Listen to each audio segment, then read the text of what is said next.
Hello, my name is Ramon and I'm with DoorBird Technical Support.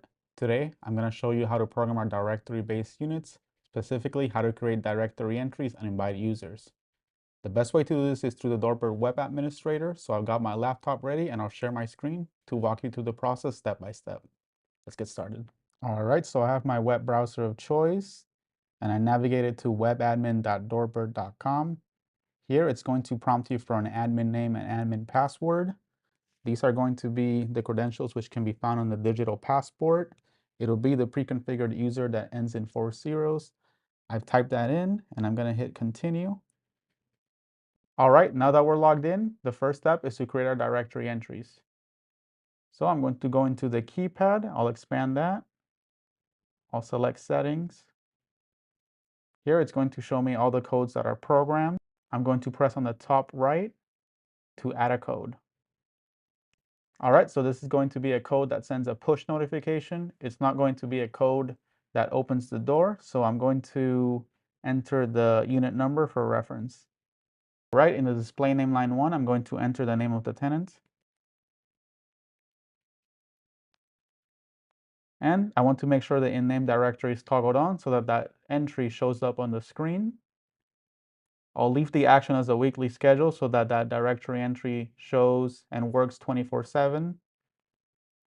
The next step is to make sure that the schedule for action is designated as a push notification.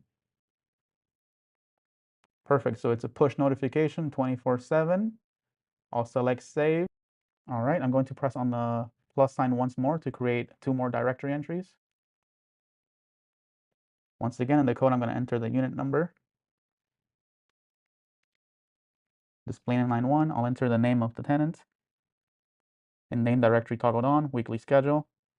Schedule for action is going to be a push notification. I'll select save. And lastly, I'll do one more. So in the code, I'll enter the name, the unit number. Display name line 1, I'll enter the name of the tenant. In name directory, weekly schedule, and it's a 24/7 push notification by default, so I'll hit save. All right, now that we programmed 3 directory entries, within seconds of saving, they're going to show up in the name directory. All right, so we can see the 3 that we just created. The next step is going to be to create an account and associate it with each directory entry. So I'm going to go back on my laptop and show you how to do that. All right, the next step is to go into user. So right here. And we're going to create accounts that are associated with those directory entries. So I'm going to press on the plus sign. All right, so here I'm going to enter the name of the tenant under name comment. The next step is to define the permissions. So the first permission is going to be the watch always. I don't want to grant this tenant that permission so that they can only see the camera when an interaction has been made. Next permission is motion. It's going to be a heavily trafficked area, so for multi-tenant units, I don't recommend assigning the motion permission. I'll grant them access to history so that they can see if they missed any visitors. And I'll turn off the geofencing as I don't recommend that for MDU applications. The next is tamper alert. They don't need that permission. And then API operator is going to be for like smart home automation, so they don't need that permission either. Next, I'll grant them access to the front door as well as the side door. The last step is to assign a key code to them. So I'm going to assign it the directory entry that we just made for Mig Paredes. Lastly, I'll hit save. All right, after saving, we're going to be met with this screen, which is going to prompt us to share those user credentials. The easiest one is to utilize the first option and send the login details via email. All right, so I'm going on the resident's email, I'm going to type in their email.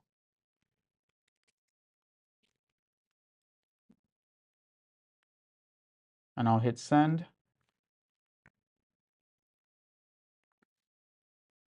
All right, invitation email successfully sent. I also recommend downloading a PDF to your computer in case they don't receive the email.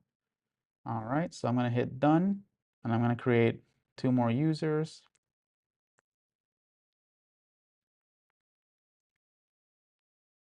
This is going to be John's, which is the second directory entry that I made.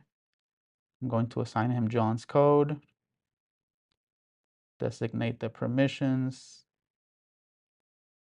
and I'll grant them access to the front door and the side door. All right, I'm going to type in John's email here.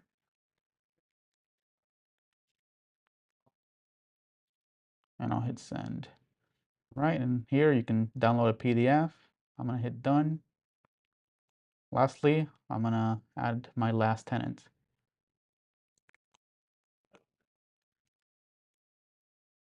So I'll enter the name of the tenant under name comment, designate the permissions,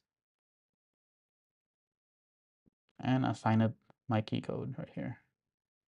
All right, I'll hit save. All right, I'll send those login details via email. And I'll hit send. Perfect, invitation email successfully sent. Again, you can download a PDF in case you want to keep a copy just in case. And I'll hit done.